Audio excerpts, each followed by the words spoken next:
മുണ്ടക്കൈ ചൂരൽമല ഉരുൾപൊട്ടൽ ദുരിതത്തിൽ കേന്ദ്ര സർക്കാരിനെതിരെ അതിരൂക്ഷ വിമർശനവുമായി ഹൈക്കോടതി.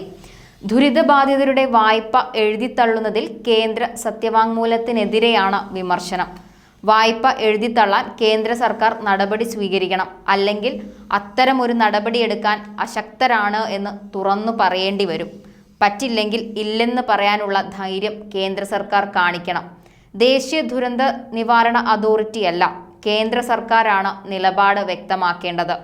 ഇതാണ് ഹൈക്കോടതിയുടെ നിരീക്ഷണം. പോരാത്തതിന് 2005 ദേശീയ ദുരന്ത നിവാരണ നിയമത്തിലെ 13-ാം വകുപ്പ് ഒഴിവാക്കി നിയമം ഭേദഗതി ചെയ്തിരുന്നു.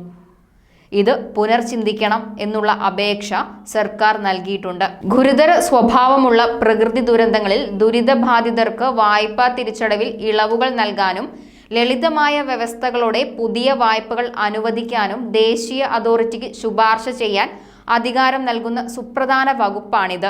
തികച്ചും മാനുഷികപരമായ പരിഗണനയോടെ നിയമത്തിൽ ഉൾപ്പെടുത്തിയ വകുപ്പാണ് 2005 ദേശീയ ദുരന്ത നിവാരണ നിയമത്തിലെ 13-ാം വകുപ്പ്. ഇത് നീക്കം ചെയ്യുന്നത് പ്രകൃതി ദുരന്തങ്ങൾക്ക് ഇരയാകുന്നവരെ കൂടുതൽ ദുരിതത്തിലാവുമെന്നാണ് കേരളത്തിന്റെ നിലപാട്. കോടതിയുടെ അതിരൂക്ഷ വിമർശനം ഉണ്ടായതോടെ വിഷയത്തിൽ നിലപാട് അറിയിക്കണമെന്ന് കേന്ദ്രം കോടതിക്ക് ഉറപ്പ് നൽകിയിട്ടുണ്ട്. ദുരന്ത നിവാരണ നിയമത്തിൽ ചട്ടമില്ലെങ്കിൽ കേന്ദ്ര സർക്കാർ അധികാരം പ്രയോജനപ്പെടുത്തണമെന്ന് മുന്നറിയിപ്പും കോടതി നൽകി.